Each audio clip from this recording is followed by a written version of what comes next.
네, 오늘 주님으로 인해서 삶의 기쁨이 충만하시기를 바랍니다. 아멘. 네. 자, 하나님께서 지으신 이 창조 세계는 정말 아름다운 질서 가운데 이 모든 피조물들이 상호 공존하도록 그렇게 이루어져 있습니다. 우리 자연 세계를 탐구하면서 우리는 하나님이 이 세상을 질서 있게 하신 그 여러 가지 법칙들을 우리 발견해 볼 수 있습니다. 우리 학창 시절에 이렇게 들어보셨던 것들을 몇 가지 우리 생각해 보면 만유인력의 법칙, 네, 많이 들어보셨죠? 네, 또 관성의 법칙, 그리고 또 질량 보존의 법칙, 네, 이런 것들이 과학자들이 만들어낸 것이 아니고 이 자연 세계 가운데 발견해 볼 수 있는 우리 질서를 이루는 그런 자연의 법칙들입니다.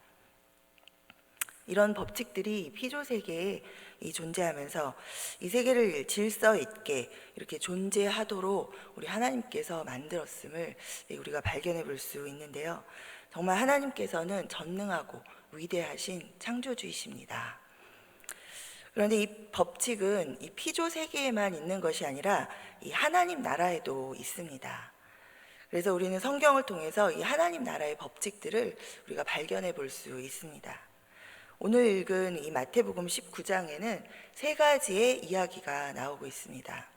이 이혼에 대한 질문에 대해서 예수님께서 가르쳐 주시는 이야기, 그리고 어린아이들에 관한 이야기, 또 부자의 구원에 관한 이야기가 담겨져 있습니다. 예수님은 우리를 구원하시는 그 실질적인 십자가와 부활의 그 사명을 감당하시고자 이 땅에 오셨지만, 사실 또 종국적으로 그 구원의 목적인 이 하나님 나라, 이 구원받은 백성이 하나님과 함께 영원하게 거할 그 하나님 나라에 대해서 이 땅에 계신 동안에 선포하시고 우리들에게 자세하게 가르쳐 주셨습니다. 오늘 본문의 이 세 가지 이야기를 통해서 그러면 우리는 이 하나님 나라는 어떤 나라인지, 그리고 이 하나님 나라에 있는 이 법칙들을 우리가 발견해 보면서 이 땅에서 우리가 하나님 나라의 백성으로서 살아가는 것이 어떤 법칙들을 따라서 살아가는 모습들인지 우리가 함께 발견해 보도록 하겠습니다. 첫 번째로는 하나님 창조의 법칙입니다. 이 땅에서나 천국에서나 이 하나님의 통치 아래에 있는 하나님 나라의 근본 질서는 하나님께서 정하시는 것이고, 이 하나님 나라의 백성은 이 하나님이 정하신 이 근본 질서, 이것에 순종하는 것이라는 그런 것이죠. 너무 당연한 것 같죠?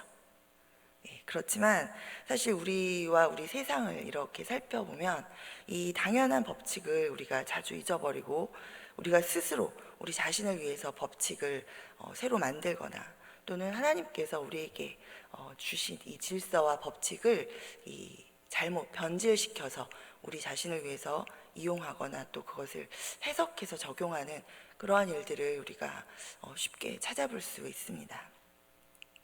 오늘 본문 1절에서 12절까지 이야기는 예수님께서 이 갈릴리 지역의 가버나움이라는 도시에서 많은 말씀들로 가르치신 다음에 그곳을 떠나셔서 이쪽 남쪽 지역인 유대 지방과 또 이 요단강 건너 동편에 있는 이 베레아 지역으로 오셔서 이제 다시 사람들을 만나시는 그때 일입니다.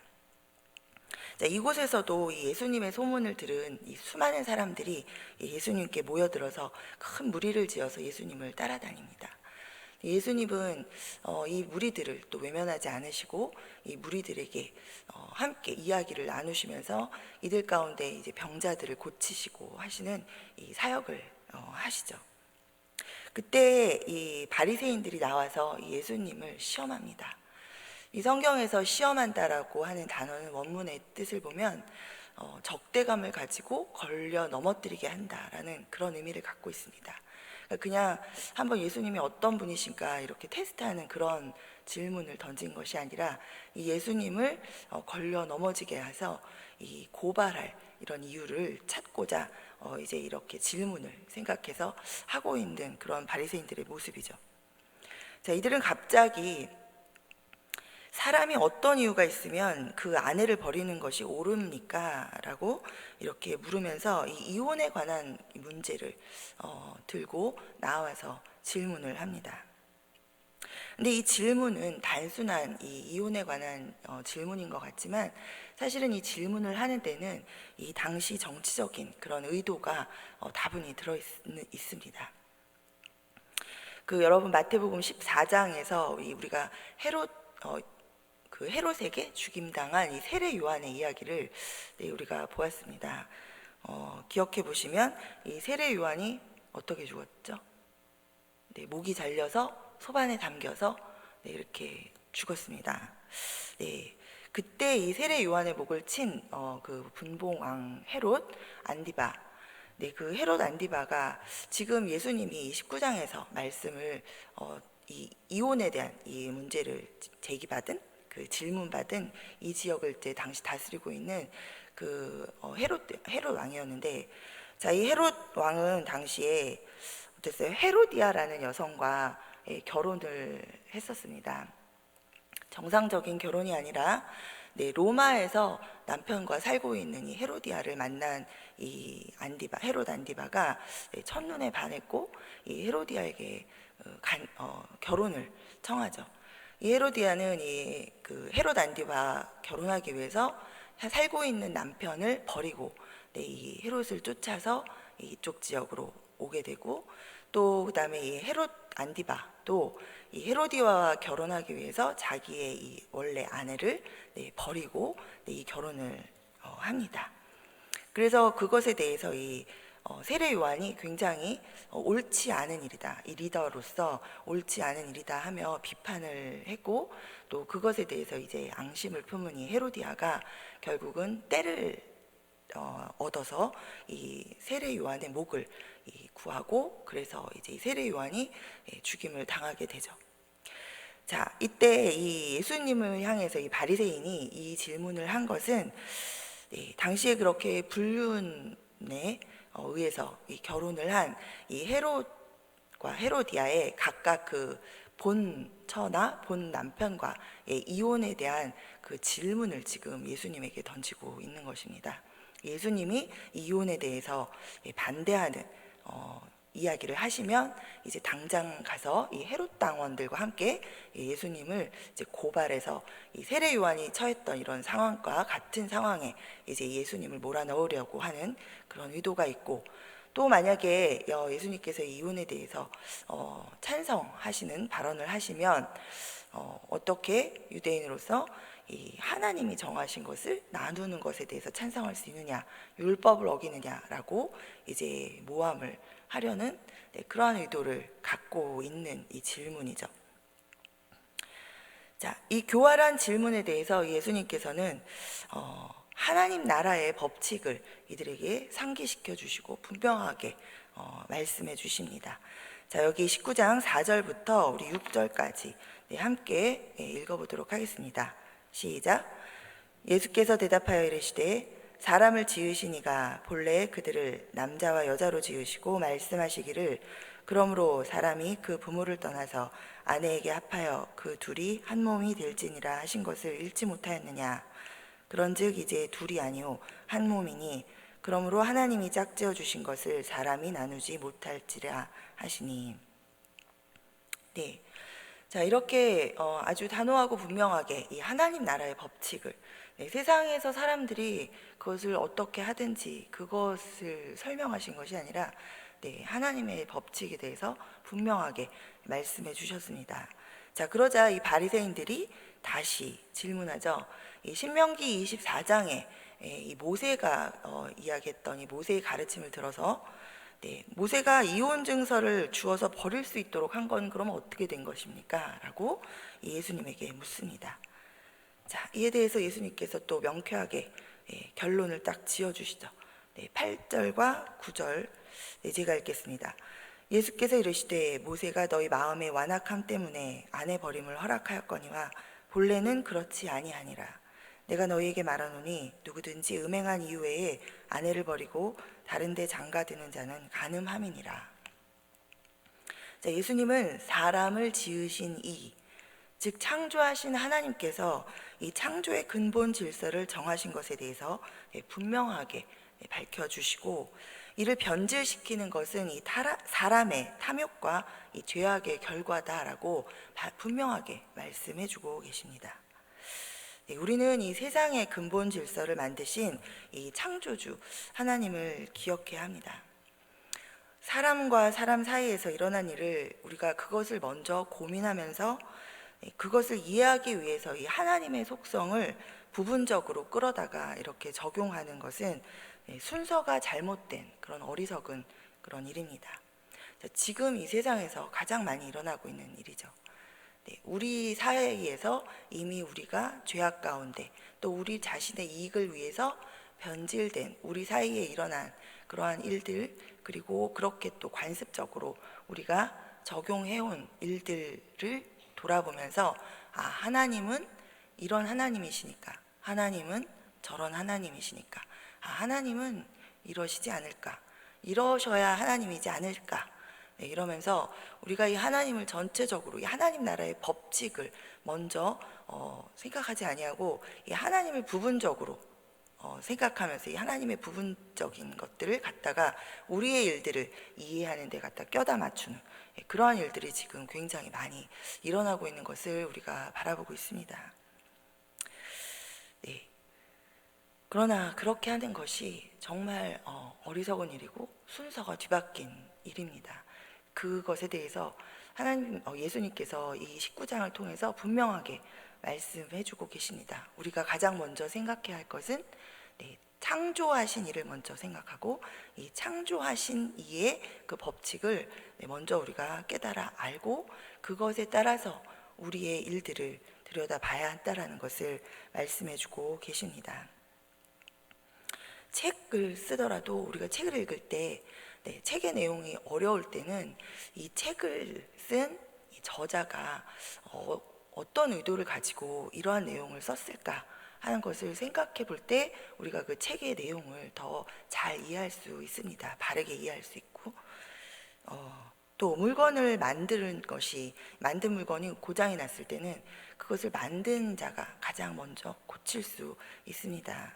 그런 것처럼 우리가 먼저 하나님 나라의 법칙, 그리고 이 세상과 우리들을 창조하신 이의 법칙을 우리가 말씀 가운데 발견하고 또 그 법칙으로 우리의 문제를 들여다보는 그런 지혜가 우리 모두에게 있기를 소망합니다. 두 번째 하나님 나라의 법칙은 어린아이와 같은 자가 하나님 나라를 소유한다는 것입니다. 우리 14절을 함께 읽어보도록 하겠습니다. 시작. 예수께서 이르시되 어린아이들을 용납하고 내게 오는 것을 금하지 말라. 천국이 이런 사람의 것이니라. 네, 아멘. 자, 어른과 비교해서 어린아이가 가진 좋은 특징이 무엇입니까? 금방 생각해봐도 우리 순수하고 또 단순하고 또 겸손하고 이런 점들이 우리가 어린아이와 이 어른을 비교해 볼 때 이 어린아이에게서 우리가 발견할 수 있는 그런 좋은 특성들입니다. 어른들과 비교해 볼 때 탐욕이 없고 또 생각이 꼬이지 않고, 그리고 아이들은 스스로 낮은 지위에 있죠. 자신들은 아무것도 할 수 없다고 생각하면서 어른들에게 의존합니다. 그리고 또 연약한 지위에 있고, 자, 이런 것이 바로 이 어린 아이들인데, 우리가 잘 알고 있는 그 산상수훈의 팔복 가운데 이 마태복음 5장 3절에 보면 예수님께서 이렇게 말씀하십니다. 심령이 가난한 자는 복이 있나니 천국이 그들의 것이미요. 이렇게 말씀하고 계신데요. 자, 이 심령이 탐욕과 야망과 또 무수한 생각들과 또 자기 연민과 또 타인에 대한 비난과 비판과 아니면 각종 세상의 걱정과 염려, 이런 잡다한 것들로 가득 차 있는 것이 아니라 이 어린아이들은 이 모든 것들이 비워져 있는 심령과도 같아서 가난한 심령을 가진 것이 바로 이 어린아이와 같은 심령이라고 또 우리가 볼 수 있습니다. 단순하고 순수하고 겸손한 심령을 가진 자들, 바로 이런 자들이 하나님 나라를 소유한다라는 말씀이시죠. 자, 자, 이 말씀 가운데 만나는 우리가 하나님을 순수하게 믿고, 또 어린아이와 같이 하나님의 뜻을 따라서 단순하게 그 뜻에 순종하고, 그리고 겸손하게 우리가 주를 따를 때 우리는 이 땅에서도 하나님 나라를 소유한 자로 하나님 나라를 경험하면서 살아가게 될 줄 믿습니다. 말씀을 따라 사는 것이 옳은 줄 알고, 그것에 대해서 약속하신 하나님의 그 약속, 그리고 역사를 통해서 이 성경 가운데 하나님은 반드시 그 약속을 이루시고 성취하시는 분이신 것을 우리가 보면서도 막상 우리 삶 가운데서 그런 일들을 당할 때는 그 하나님의 약속이 나의 것이고 나에게 주어진 약속인 것을 믿지 못하고 여러 가지 걱정하고 근심하고, 그러한 그 믿음 없는 그런 모습, 그것은 예수님께서 말씀하시는 그런 어린아이와 같은 모습이 아닙니다. 그렇기 때문에 어쩌면 우리가 이 세상에서 살면서 하나님 나라를 경험하지 못하는 것입니다. 하나님 나라가 이 땅에 와 있고, 하나님께서는 그 하나님의 말씀을 우리 삶 가운데 집행하시고 그 약속을 우리의 생활 가운데서 우리에게 이루어 주시려고 준비하고 계신데, 우리가 그것을 어린아이와 같이 믿고 취하고 따르지 못해서, 그래서 우리가 하나님의 그 역사하심을 경험하지 못하는 그런 안타까운 삶을 우리가 살게 됩니다. 우리 이 시간 정말 오늘 하루도 또 내일도 우리가 이 땅에서 주어진 시간들을 살 때 하나님을 절대 신뢰하고 어린아이와 같이 순수하게 단순하게 하나님의 말씀을 믿고 그 약속이 우리 가운데 그 뜻이 이루어지기를 소망하면서 그렇게 우리가 살아가는, 정말 하나님 나라를 경험하는 그 능력의 그리스도인들로 살아가게 되기를 바랍니다. 네, 자, 마지막으로 세 번째는 초점 맞추기 법칙입니다. 생각과 시선의 초점을 내가 아닌 하나님께, 이 모든 것들을 생각하고 바라보는 그 시선을 나 중심의 시선이 아니라 하나님의 중심으로 하나님께 맞추어서 이 생각하고 또 바라보는 그것이 바로 하나님 나라의 법칙입니다. 나에 대해서는 걱정할 필요가 없죠. 왜냐하면 내가 시선을 하나님께 맞추기 이전에 이미 하나님의 시선이 여러분 각자 우리 자신에게 고정되어 있음을 믿으시기 바랍니다. 하나님께서 우리에게 시선을 맞추고 하나님께서 우리의 뜻을 우리 가운데서 우리에게 뜻을 두고 행하시고, 또 우리에게 가장 좋은 것을 가장 잘 아시고 계시고, 그 하나님께서 이미 우리에게 하나님의 시선을 맞추고 있기 때문에 우리가 우리 자신을 스스로 걱정하고 염려할 필요가 없고, 오직 우리를 생각해 주시는 그 하나님께 우리의 시선을 먼저 맞추는 것이 이 하나님 나라의 법칙이라는 것을 꼭 기억하시기 바랍니다. 우리 지난주 토요일에 이제 전도부에서 거리 전도를 시작했습니다. 코로나 상황이 아직 다 가신 것이 아니라서 길에서 이 전도용 문구를 담은 이 피켓을 들고 서서 이렇게 전도를 했습니다. 어떤 분들은 뭐 그렇게 하는 게 무슨 전도가 되겠냐, 이렇게 이야기하시고 약간 비판적으로 말씀하시고 생각하시는 분이 계실 수도 있습니다. 그러나 1시간 동안 이 전도, 이 예수님에 대해서 알리는 이 구원에 대해서, 이 구원의 기쁜 소식을 알리는 이 피켓을 이렇게 들고 1시간 동안 서서 이 글자를 바라보는 누구라도 하나님이 역사해 주셔서 그 마음 가운데 이 복음을, 이 기쁜 소식을, 이 구원받았다는 이 사실을 깨닫고 주께로 돌아오게 해주십시오, 이렇게 간절히 기도하면서 서 있는 그 시간이 얼마나 귀한지 모르겠습니다. 그 사도 바울의 고백처럼 이 구원은 복음을 전하는 우리들의 이 말이 설득력이 있어서가 절대로 아닙니다. 구원은 우리들이 이 하나님의 말씀을, 이 복음의 말씀을, 그리고 이 구원의 길인 예수 그리스도를 우리가 증거할 때 하나님께서 이루시는 일인 것을 믿으시기 바랍니다. 여기에서 우리의 시선이 이 전도하는 우리 자신이 아니라 이 능히 구원하실 하나님께 초점이 맞춰지고 집중되어야 한다는 것이 굉장히 중요합니다.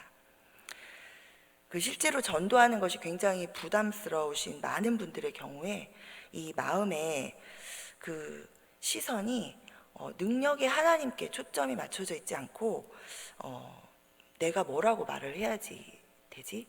이 전도할 때 내가 어떻게 해야 되지? 거절당하면 어떡하지? 네, 뭐 어떻게 해야 이 전도가 잘 될까? 네, 이런 마음을, 이런 생각들 때문에 굉장히 부담을 많이 느끼시는 경우가 많이 있는데, 이러한 생각들을 자세하게 들여다보면 사실 이러한 생각들은 능력의 하나님께서 구원하신다라는 하나님께 초점이 맞춰져 있는 것이 아니라 이 전도를 실질적으로 행하고 있는 이 나 자신의 능력에 굉장히 초점이 맞춰져 있는 것을 볼 수 있습니다.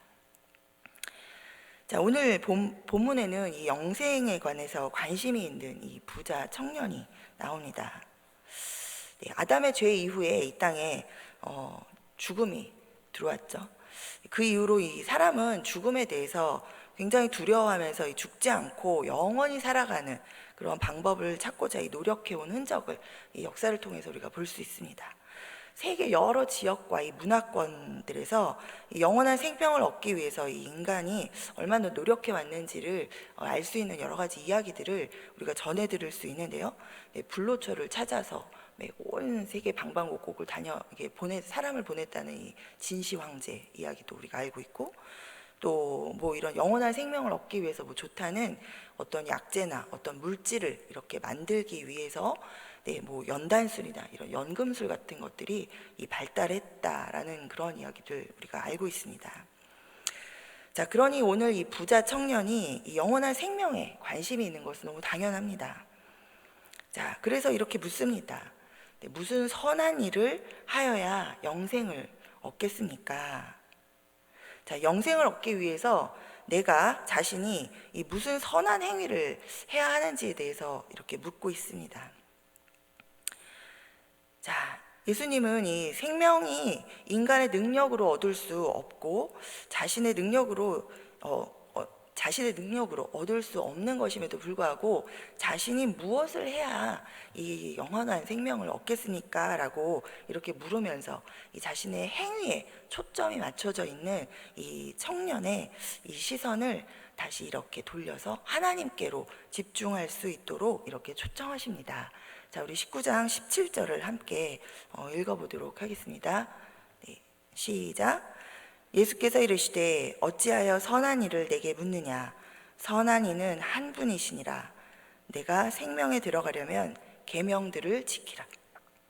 네, 그리고는 이 10계명 중에서 이 사람과 사람 사이, 이 이웃 간에 관계된 이 계명들을 말씀하시면서 이 계명을 지키라고 이렇게 말씀하십니다.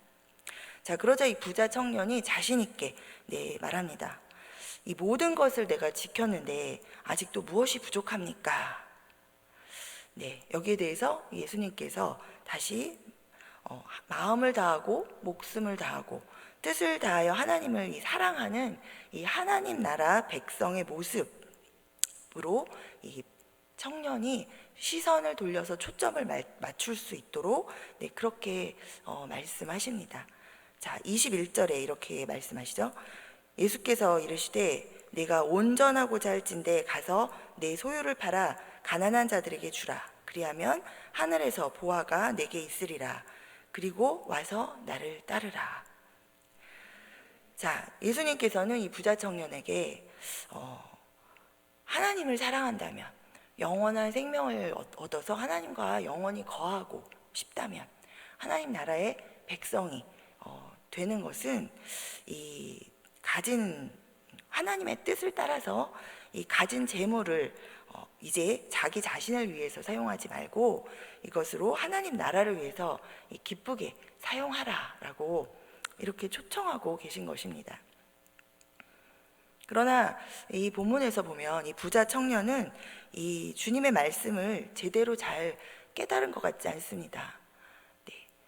자기 자신에 어떻게 해야 자기 자신에게 이렇게 초점이 맞춰져 있는 이 청년은 이 재물을 다 팔아서 하나님 나라를 위해서 사용하라는 이 말씀, 하나님 나라 백성이 돼서 더 큰 것을 얻는 것에 대해서 깨닫지 못하고 이 재물, 자기가 가진 것들을 다 포기해야 되는 그런 이 땅의 생각에 머물러서 여전히 자기 자신이 얻거나 버리거나 하는 것에 이 시선이 고정되어 있어서 이 재물 버리는 것을 선택하지 못하고 굉장히 근심하면서 돌아가죠. 이 근심하며 돌아가는 이 청년의 모습에서 하나님이 아닌 이 재물에 초점이 맞춰져 집중하고 있는 이 청년의 이 마음의 뿌리가 드러나고 있는 것을 우리가 볼 수 있습니다. 자, 이 떠나가는 청년을 보면서 예수님은 부자가 구원을 얻기는 낙타가 바늘귀로 들어가는 것보다도 어렵다라고 이렇게 말씀하십니다. 그러나 또 이 구원받기가 이렇게 불가능해 보이는 사람일지라도 하나님께서는 능히 구원하실 수 있다고 이렇게 또 분명히 말씀하십니다. 자, 결국 무엇이죠? 우리가 모든 것을 생각할 때 이 하나님께 초점을 맞추면 재물을 다 버리고 나면 살아갈 것이 없고 내가 가진 힘을 다 잃어버릴 것 같은 이 청년도 사실은 그렇지 않다라는 것이죠.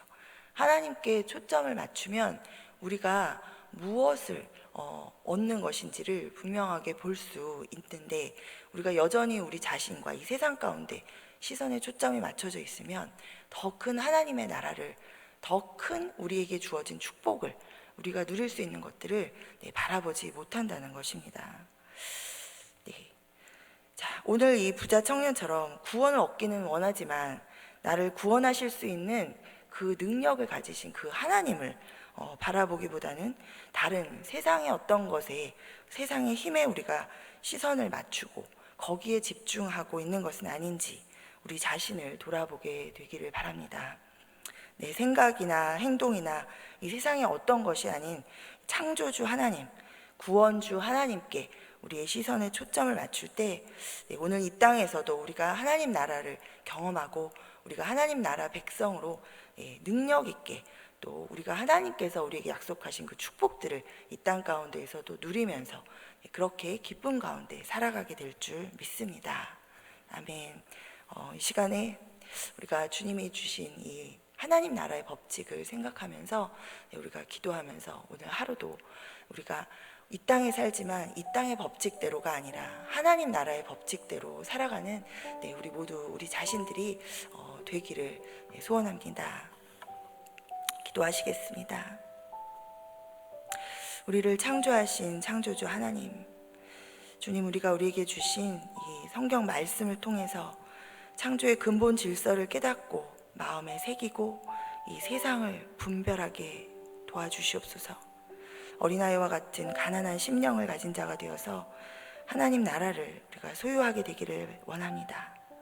우리의 시선을 우리를 창조하시고 죄에서 능히 구원하신 구원주 하나님께 맞추고 이 땅에서 하나님의 나라의 법칙을 따라 하나님 나라를 경험하며 누리며 살아가는 축복된 백성으로 우리가 살아가도록 주님 인도하여 주시옵소서. 이 모든 말씀 예수님의 이름으로 기도드립니다. 아멘. 우리 이 시간 주여 삼창